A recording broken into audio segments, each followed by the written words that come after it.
Welcome back to the Game Collection. I've been playing through the entirety of the Kingdom Hearts series for a long while now, leading up to this moment when I can finally approach talking about Kingdom Hearts 3 with confidence. Now I have the full context to understand what Square Enix has done and why fans adore this series. It's been a long while coming. It wasn't always an easy journey, but a journey it has most definitely been. They say that good things are worth waiting for and that some things are made sweeter with the passage of time. But was Kingdom Hearts 3 worth the wait? I am SuperDerek, and this is Kingdom Hearts 3.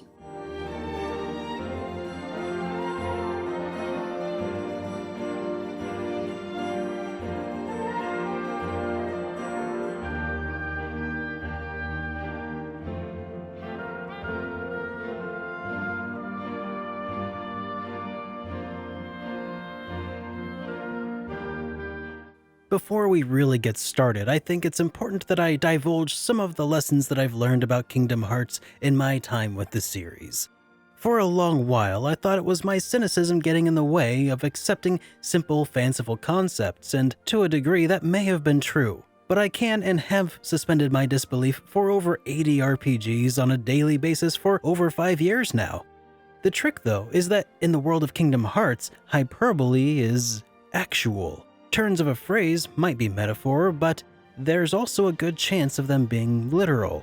That was a sticking point for me for a while until I figured this out, and hearts in this series are like a physical embodiment of a soul, and have nothing to do with anatomical hearts. And lastly, light and darkness in Kingdom Hearts are essentially the Force, for all intents and purposes. Being able to take what sounds like wordplay at face value was tricky for me for the first several games, but maybe with that knowledge up front, this might enhance your enjoyment of the series. But getting back to Kingdom Hearts 3 specifically, Kingdom Hearts 3 is the 11th entry in the Kingdom Hearts series, a series of mainly action RPGs following Sora, Donald, and Goofy. It stands out for being a mashup featuring several Final Fantasy characters and a plethora of Walt Disney animated worlds and characters. Typically, none of the Disney World stories actually have an appreciable effect over the overarching stories of each game. Each Disney World is, more or less, a self-contained side plot, not really interacting with the other worlds and never straying too far from the original film plots that inspired them. Instead, what each of these worlds does is present a challenge for Sora to overcome, friendly faces for Sora to befriend, and role models from which Sora can learn and grow as a result of their interactions. These side stories told within Kingdom Hearts go one of two ways. The story told within Big Hero 6, for example, appears to take place after the events of the Big Hero 6 movie. Based on the way the story went, it looks like the team at Square Enix was given a lot of flexibility in how they could tell a story within that world. Because of this, you would probably benefit from watching the movie first. The worlds of Tangled and Frozen, on the other hand, were limited mostly to retelling the existing stories of those original movies. In interviews, Tetsuya Nomura explained that making a Kingdom Hearts game with more recent IPs was much more restrictive because there are more levels of red tape he had to navigate. This will come into play later on in the review. The time spent in each of these Disney worlds was magical for the most part. I wouldn't say I was emotionally invested in the side stories though, especially those worlds where Sora, Donald, and Goofy were more like observers than active participants. It was really great to see Kingdom Hearts tread new ground in the worlds previously visited in Hercules and Pirates of the Caribbean. And I really wish I could have revisited more worlds and characters from past games too, but for the most part, each of the Disney World stories was fantastic for what they are. A way for players to visit the worlds from iconic Disney movies, interact with the stories they told in some small way, and go on adventures with larger-than-life heroes and heroines.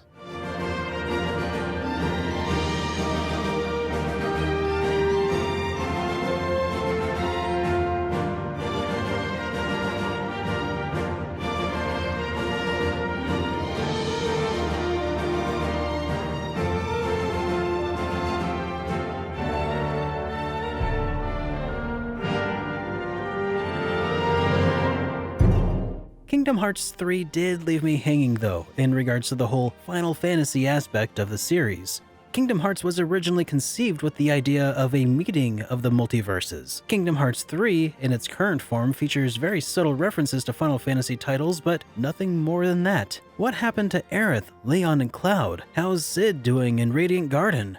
Who knows? They've been forgotten, and I can't fathom why. I am not the first person to mention this, but I think it bears mentioning because the impact that Final Fantasy had on Kingdom Hearts was substantial. But now, it's all but forgotten, excluding us Final Fantasy fans to whom it used to cater. This seems like a silly omission to me because this would be the perfect time for Square Enix to advertise their new IPs to their Kingdom Hearts fans, too. We could be talking to people from Final Fantasy 13, 15, World of Final Fantasy, hyping up the Final Fantasy VII Remake, and so on. Maybe it's because World of Final Fantasy has taken on that mantle, but why not both? The story of Kingdom Hearts 3 picks up immediately where Dream Drop Distance and Birth by Sleep 0.2 left off. Big plans are in motion that have world-ending implications, and those plans are coming to a head. Xehanort's machinations to assemble a renewed Organization 13 are nearing their end. Xehanort wants something called a Keyblade, an ultimate Keyblade of legend that can only be forged in the heat of a Keyblade war between 13 darknesses and 7 lights. Xehanort is assembling his team by manipulating space and time to essentially recruit alternate timeline versions of himself to his own cause. Unfortunately, Sora and company are behind on their 7 and need to assemble the rest of the lights. This means reviving the Keyblade wielders featured in Kingdom Hearts Birth by Sleep. Unfortunately, these Keyblade wielders can only be revived using the power of waking, a power which is only able to be harnessed by true Keyblade masters. But Sora doesn't have that power anymore, so Yen Sid sets Sora, Donald, and Goofy off on an adventure to unlock Sora's powers, revive the Keyblade wielders of yore, and take the fight to Organization 13. If that sounds like a lot to take in, you're absolutely right. It is a lot to take in, and it's complicated to the point where summarizing the plot like this requires almost as many caveats as statements, so I definitely have missed several subtle nuances in my attempt to get you up to speed. This is because ever since the end of Kingdom Hearts' Chain of Memories, each game that has come out has been upping the ante, building up the lore of the Kingdom Hearts series in a seemingly haphazard way, weaving in new plot threads, latching new concepts into old plot hooks, and retconning others, and otherwise weaving this tapestry into a Gordian knot. So again, forgive me for borrowing Alexander the Great's method of quickly untying it.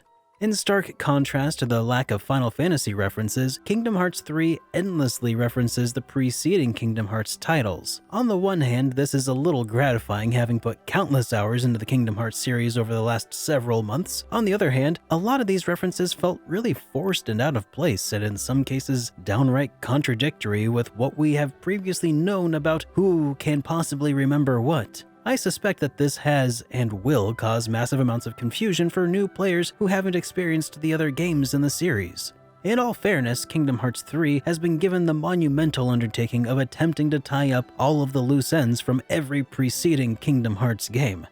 And somehow, it has managed to do that. Not always gracefully, mind you. I specifically remember a callback that forced my confused laughter. One of the main resolutions I've been looking forward to was lazily hand-waved away in an obvious, rage-inducing, we'll sort out this group confusion thing off-screen sort of way. But other resolutions were genuinely heartfelt and emotionally impactful. The writers had to get pretty creative to bring all of this seat-of-the-pants serialized storytelling to a close and put a bow on it. And for that, I suppose I can forgive some of the clumsy storytelling that occurred as a result. The worlds featured in Kingdom Hearts 3 were, for the most part, staggeringly good. There were two in particular that really drove home to me the amount of effort that went into making this game. Early on in my trip to the Toy Box, the world featured from Toy Story, it took me completely by surprise. In this world, you play as an action figure in a massively scaled world. Exploring Andy's room took me straight back to being a kid in 1994. Everything from the texture of the wood on Andy's desk to the wallpaper on the walls exudes that feeling of being back in that era. And the attention to detail in everything within that world was immaculate. So many little things that get overlooked in world design, such as plugging a TV into a wall socket for example, were not overlooked in the Toy Box. Further into the world, you can explore a neighborhood street and a gigantic toy store department store. My only criticism within this world was that it was relatively restrictive in the neighborhood area, and the fact that you couldn't really see Sid's house, and that so much of the world centered on the toy store instead of a place I was already familiar with from the movie, such as maybe Pizza Planet.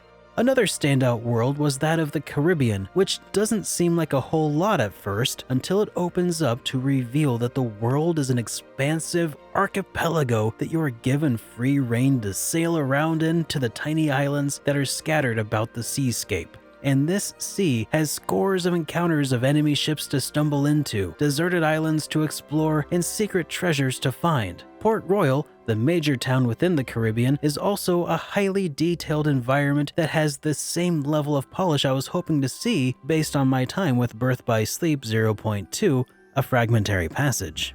San Francisco from Big Hero 6 is an enormous open modern metropolis to explore, and Twilight Town is an equally detailed, cozier town that evokes the same mood as the version introduced in Kingdom Hearts 2, though it has been massively reworked to be highly detailed and yet annoyingly restrictive in scale by comparison. And in the area of world design, that's a pattern that I saw more often than I would have liked. There were lots of invisible walls to keep you on the straight and narrow, and all I really wanted to do was explore these amazing worlds. Some worlds felt very linear. Monstropolis, for example, felt like a series of hallways, very detailed, very neat, but hallways nevertheless. And probably the biggest dropped ball in Kingdom Hearts 3 is the world of Frozen, Arendelle, which feels more like a disjointed mess. A prevailing theory behind the problem with this world is that Nomura had much bigger plans for Frozen during the development, but had to be completely and hastily reworked before the game's release. MatPat from Game Theory has an excellent video detailing all of that for the people who are looking for more details. Regardless of what led up to this world being the way that it is, you are forced to backtrack several times and are shuffled about with portals, and the story didn't really make sense or follow the flow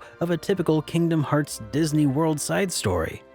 Connecting each of these Disney worlds is a galaxy referred to simply as the space between worlds. It's outer space essentially, but rich with asteroids to mine, enemy ships to battle, treasure planets to unlock, and in general a wealth of things to do from the comfort of your gummy ship.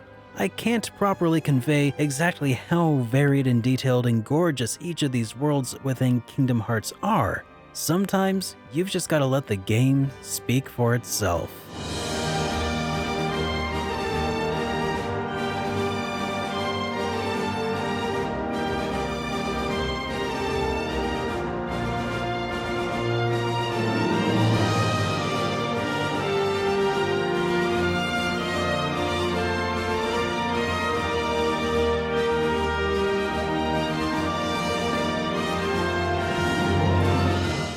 Kingdom Hearts 3 has no shortage of things to do, or styles of play within it. Primarily, Kingdom Hearts 3 is an action RPG, and a pretty apt one at that. Basic combat here is where the game really shines its brightest though. The controls are responsive and intuitive, and the action is fluid. Flow motion exists, but is toned down quite a bit, leaving a simpler style of combat closer to that of Kingdom Hearts 2. As Sora chains together attacks, he unlocks weapon abilities and transformations with a press of the triangle button, which is where things start to become a little less ideal. The transformations deal a nice bit of damage, but do interrupt battle with short, flashy transformation sequences. These can be disabled from the menu or skipped with a button press, but at the cost of all that extra damage. Additionally, some enemies will have special markers that show up on them. Attacking that enemy will unlock an attraction attack, and this is where things go from good to just okay. Attractions are like summons, and can be activated similarly to those weapon transformations. They're called attractions because they are Disney theme park rides, or attractions, summoned into the world of Kingdom Hearts. These attractions also have flashy cinematics that play out during the summon that can also be skipped for the same penalty as those weapon transformations. However, activating these ethereal roller coasters also changes the play style of combat depending on the attraction. Some of them give you a first-person perspective of shooting enemies with something like a a tank, some of them spin you around in giant teacups with which you bump into enemies, while the camera dizzyingly orbits the player, and others send you on a railroad roller coaster. These deal massive damage and are devastatingly broken. They interrupt the flow of battle so badly that I actually avoided using them as much as possible, but I often activated them anyway by accident, and many cannot be cancelled out until they've run their course, and most egregiously, some of them are even mandatory to finish certain storyline boss fights. All that said, this annoying little imperfection only marred the experience a tad, partially because these summons are so powerful, so damaging, and the rest of the game is just pretty easy, even on Proud Mode. That said, Square Enix has released DLC that adds a harder difficulty, but at this point, I can't spend the extra time to go back and play through it again, so I can't really comment on that right now. Hopefully the reworked enemy AI and additional difficulty options will help mitigate the annoyance of attractions. Outside of normal combat, there are still tons of things to do within Kingdom Hearts 3. Loads of mini-games, there was a first-person mech shooter in the toy box that was a lot of fun, and again, sailing on the high seas or intergalactic travel and hunting for lucky emblems will ensure you have plenty of things to do to keep you entertained for 100 hours or more for completionists, or maybe about half of that for more casual playthroughs. Let it never be said that Square Enix doesn't know how to make a gorgeous game. Kingdom Hearts 3 has achieved a level of graphical fidelity that rivals the movies that inspire it. Gone are the plasticky skin textures featured in Birth by Sleep 0.2, and in its place are natural-looking faces. Look no further than the Caribbean to see the team turn graphics quality up to 11, though in Pixar worlds, Sora, Donald, and Goofy don't even require that level of detail to fit in with the cast of each world. Shy of introducing ray tracing, I don't suspect we could get too much closer to the visuals presented in Disney's original works.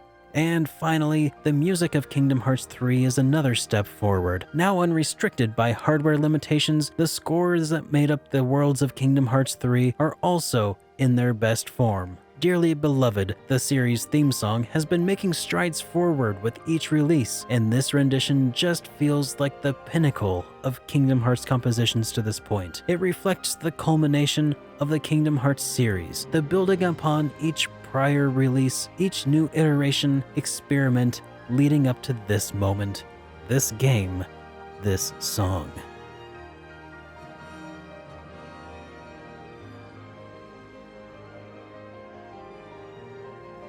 Getting back to the question that I asked at the beginning of this review, was Kingdom Hearts 3 worth the wait? If I have learned one thing from my playthrough of the Kingdom Hearts series, it is that waiting for a numbered entry in the series doesn't make a whole lot of sense. Each of the games that Square Enix put out since Kingdom Hearts 2 has iterated upon the series, experimented with the mechanics, and drove the series further in one direction or another, and leaving any sense of familiarity along the way settled in the dust.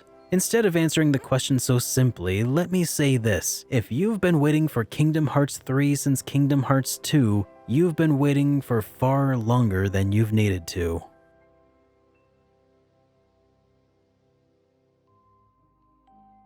Kingdom Hearts 3 was a spectacle of a game. It does have some flaws that are very apparent, but they're not very major. And that can be disappointing for people who've been waiting for over a decade for the next big Kingdom Hearts game. Whether any game can really live up to a 10-year hype, though, is a discussion for another day, I think.